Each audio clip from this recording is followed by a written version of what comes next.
इस बड़े से ब्रह्मांड में दूर कहीं बसा एक ग्रह है बर्ड प्लैनेट। इस ग्रह ने न जाने पिछले कितने सालों से इस ब्रह्मांड में शांति को कायम करने का जिम्मा उठाया हुआ है। बर्ड प्लैनेट एक ऐसा ग्रह है जिसने अपने साथ साथ और न जाने कितने ही ग्रहों के अस्तित्व को बनाए रखा है। बर्ड प्लैनेट का काम है प्लैनेट्स का जायजा लेना और फिर जिन प्लैनेट्स को उनके रक्षक, जिन्हें परमैंस कहा जाता है, उनकी ज़रूरत हो वहाँ पर उनकी नियुक्ति कर कर उन्हें सर्विस में लाना। और अपना ये काम आज तक बर्डमैन, जो कि बर्ड प्लैनेट के एक ऑफिसर हैं, वो पिछले कई सालों से निभाते हुए आ रहे हैं। बर्डमैन एक बेहद काबिल ऑफिसर हैं और पूरे बर्ड प्लैनेट पर यह बात मशहूर है कि जब भी बर्डमैन कोई फ़ैसला लेते हैं उसके पीछे कोई ना कोई बहुत इम्पॉर्टेंट वजह होती ही है।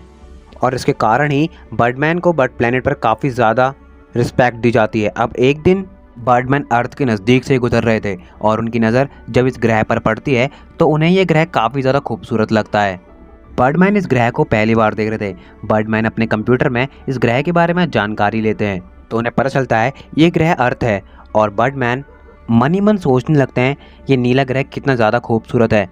वो अपने मन में अर्थ की एक इमेज को क्रिएट करने लगते हैं। बर्डमैन अपने मन ही मन में सोच रहे होते हैं कि अगर ये ग्रह इतना ज़्यादा खूबसूरत है तो यहाँ पर रहने वाले लोग कितने ज़्यादा खूबसूरत होंगे, उनका व्यवहार कितना ज़्यादा अच्छा होगा। और मेरे हिसाब से तो ये ग्रह ब्रह्मांड के उन कुछ चुनिंदा ग्रहों में शामिल होगा जहाँ पर आज भी अमन और चैन मुकम्मल है।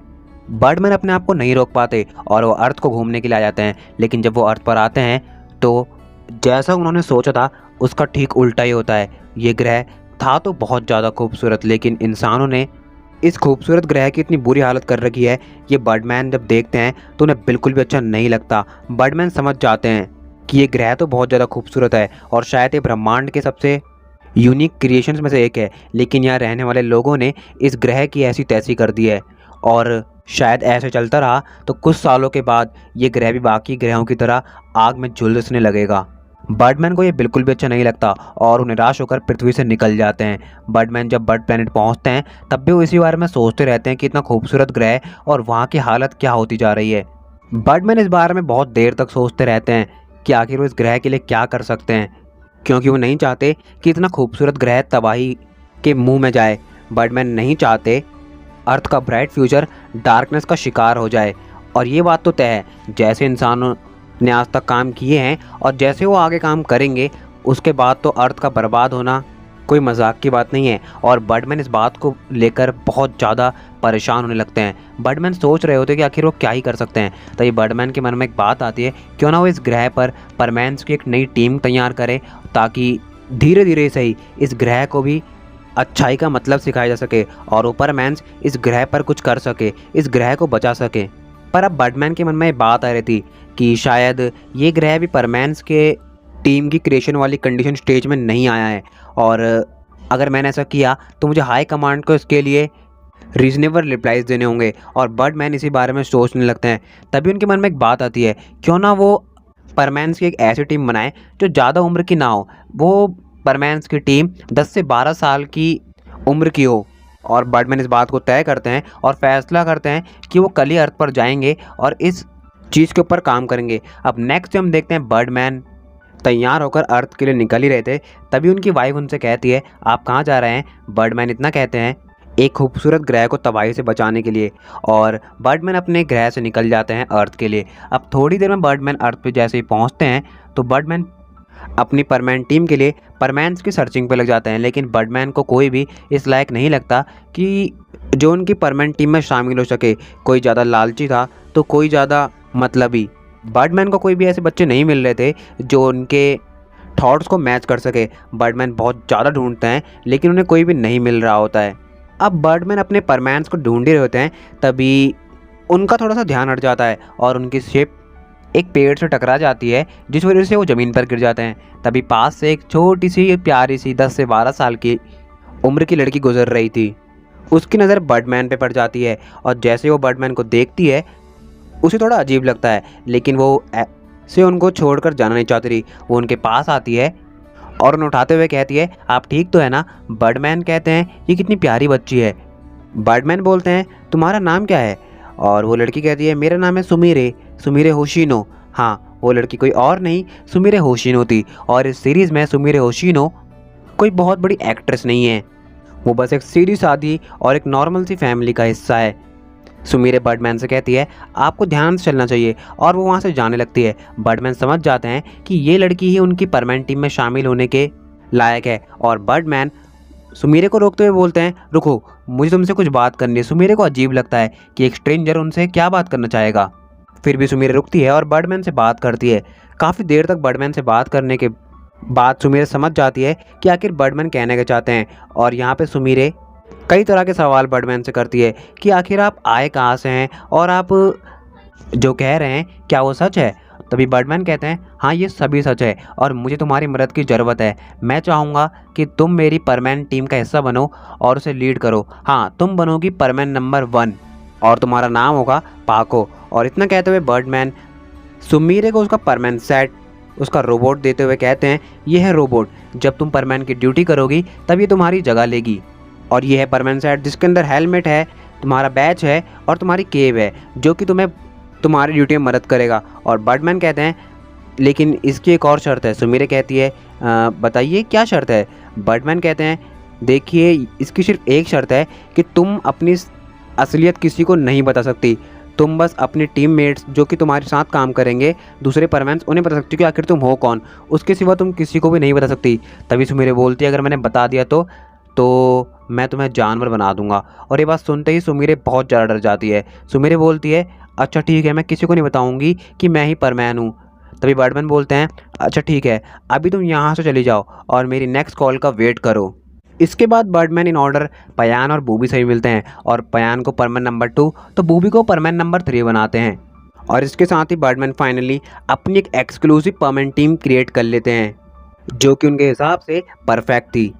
और अपनी पूरी की पूरी टीम क्रिएट करने के बाद बर्डमैन एक दिन सभी परमैन्स को साथ बुलाते हैं।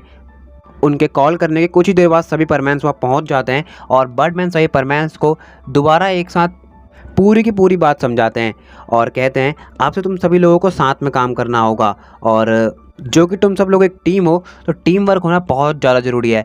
ये तुम्हारा ग्रह है तो ये तुम्हारे हाथ पे होगा कि तुम इसे कैसे संभालोगे। सभी परमैन्स बर्डमैन से वादा करते हैं कि वो अपनी ड्यूटी को पूरी की पूरी ईमानदारी से निभाएंगे और कभी भी इसके साथ काम चोरी जैसी चीज़ों को नहीं जोड़ेंगे। और इसके बाद बर्डमैन सिर्फ इतना कहकर वहाँ से चले जाते हैं मुझे तुमसे बहुत ज़्यादा उम्मीदें हैं, मुझे निराश मत करना। इसी के साथ बर्डमैन अपने ग्रह लौट जाते हैं। तो अब गाना तो बजना चाहिए ना। मुसीबत में है कोई बुला रहा तुमको, आ जाओ परमैन आओ न मेरे पास, ओ प्यारे परमैन तुम हो बड़े ही खास। इसके बाद तीनों परमैन दिन रात एक साथ मिलकर बुराई का सामना करने लगते हैं। वो अपना पूरा का पूरा बेस्ट देकर अपने शहर को, अपने आसपास के शहरों को काफ़ी ज़्यादा शांत बना देते हैं। और बर्डमैन उन सभी के काम से बहुत ज़्यादा खुश थे, लेकिन बर्डमैन को दिख रहा था कि कुछ तो कमी है। शायद सभी परमैन्स अपने पूरे के पूरे एफर्ट्स लगाने के बावजूद भी कहीं ना कहीं फीके पड़ रहे थे, और वो थी एक परमैन की कमी। हाँ, एक परमैन की कमी बर्डमैन को अब टीम में लगने लगी थी। बर्डमैन सोचते हैं क्यों ना एक नए परमैन को टीम में एनरोल किया जाए। और बर्डमैन जब फाइनली इस बात को डिसाइड करते हैं तो एक नए परमैन को सर्च करने लगते हैं। और वो जब इस नए परमैन को सर्च करते हैं तो वो इस बात को ध्यान रखते हैं कि उसमें तीनों ही परमैन्स की क्वालिटी हो, वो काइंड हो, वो बहुत ज़्यादा हार्ड वर्किंग हो और उसका नेचर काफ़ी ज़्यादा अच्छा हो। बर्डमैन को ऐसा परमैन ढूंढने में काफ़ी ज़्यादा दिक्कतों का सामना करना पड़ता है, लेकिन आखिरकार अब उनके सामने एक ऐसा ही बच्चा था जिसका नाम था मित्सुओ सुआ। मित्सुओ सुआ टोक्यो के एक बेहद ही अमीर परिवार का बच्चा था। मित्सुओ एक बहुत ही ज़्यादा इंट्रोवर्ट टाइप बॉय था जो ज़्यादा किसी से बात करना और अपने घर से बाहर निकलना पसंद नहीं करता रहा। लेकिन मित्सुओ की एक खूबी बर्डमैन को भा जाती है, और वो थी मित्सुओ की अपने काम के प्रति लगन। बर्डमैन ने मित्सुओ को काफ़ी अच्छे से ऑब्जर्व किया और वो फैसला करते हैं कि वही मित्सुओ को अपना नया परमैन बनाएंगे। और इस कड़ी में वो जैसे ही मित्सुओ के पास पहुंचते हैं, पहले तो मित्सुओ बहुत ज़्यादा डर जाता है, लेकिन उनकी पूरी बात सुनने के बाद मित्सुओ परमैन बनने के लिए मना कर देता है। और जब बर्डमैन इससे रिलेटेड मित्सुओ से कारण पूछते हैं तो मित्सुओ कहता है मुझे इस मतलबी दुनिया को बचा के क्या मिलेगा, कुछ नहीं, और आखिर में या तो ये मुझे भूल जाएंगे या फिर मुझ पर ही इल्ज़ाम लगाएंगे, इसलिए मुझे इस दुनिया को नहीं बचाना। और मुझे बहुत ज़्यादा खुशी है कि आपने इस लायक मुझे समझा। तभी बर्डमैन एक एल्यूजन टाइप का मित्सुओ के सामने क्रिएट करते हैं जहाँ पर अर्थ के हालात काफ़ी ज़्यादा बुरे होते हैं। और इस एल्यूशन को देखने के बाद मित्सो काफ़ी ज़्यादा मेंटली डिस्टर्ब हो जाता है। और इस एल्यूशन को ऑलमोस्ट 3 से 4 मिनट देखने के बाद मित्सो चिल्लाने लगता है, प्लीज़ इसे बंद कर दीजिए। और बर्डमैन जब इस एल्यूशन को बंद करते हैं तो मित्सो उनसे कहता है, आखिर ये था क्या? बर्डमैन कहते हैं, तुम्हारी पृथ्वी का हाल, जो कि आज से कुछ 100 सालों बाद या फिर क्या पता कुछ ही सालों बाद हो जाए, मैं नहीं जानता। मित्सो कहता है, ये झूठ है, ऐसा कभी नहीं हो सकता। बर्डमैन बोलते हैं, ये झूठ नहीं है, ये होना है, ये होकर रहेगा। हम सिर्फ इसे होने से रोकने के लिए कोशिश कर सकते हैं।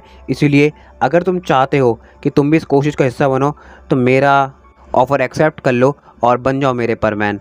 अगर तुम्हें ऑफ़र एक्सेप्ट है तो हाँ कर दो, नहीं तो मैं यहाँ से चलता हूँ। और बर्डमैन वहाँ से जाने लगता है। मित्सो कुछ देर सोचता है और वो बर्डमैन से कहता है, ठीक है, मैं तैयार हूँ आपका परमैन बनने के लिए। बर्डमैन कहते हैं, अच्छा ठीक है, तो तुम बनने वाले हो हमारे नए परमैन, परमैन नंबर 1, और तुम करोगे परमैन्स को लीड।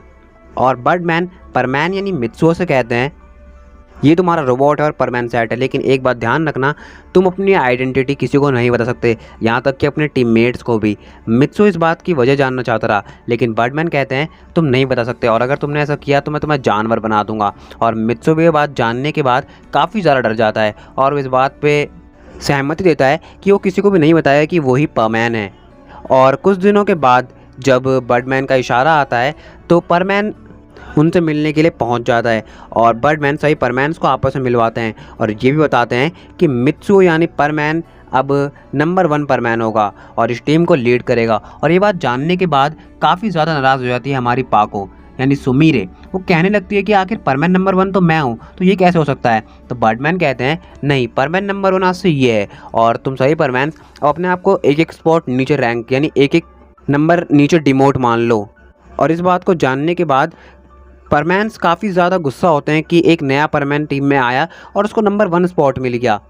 बर्डमैन सभी तीनों परमैन से कहते हैं कि तुम्हें इसके साथ अच्छा बिहेवियर रखना होगा, क्योंकि ये भी आज तुम्हारी टीम का हिस्सा है और तुम सभी लोगों को साथ काम करना है। तो मैं उम्मीद करता हूँ कि तुम लोग को इससे मिलकर अच्छा लगा होगा। और बर्डमैन परमैन से भी कहते हैं कि तुम भी ध्यान रखना कि तुम कुछ प्रॉब्लम्स ना क्रिएट करो और तुम्हें कुछ भी दिक्कत आए तो तुम मेरे पास आ सकते हो, मैं तुम्हारे लिए एनी टाइम अवेलेबल रहूँगा, लेकिन इन कॉल सर्विस। और इतना कहकर बर्डमैन वहाँ से निकल जाते हैं। अब सभी परमैन, जैसे कि मैंने बताया, परमैन नंबर 1 से काफ़ी ज़्यादा गुस्सा थे बिकॉज उसे आते ही नंबर 1 स्पॉट मिल गया था।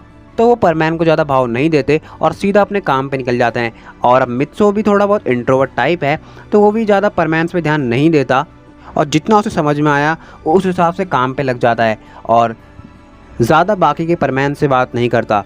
लेकिन मित्सुओ के शहर में आने के बाद से कुछ ही दिनों के अंदर काफ़ी सारी चीज़ें बदल जाती है।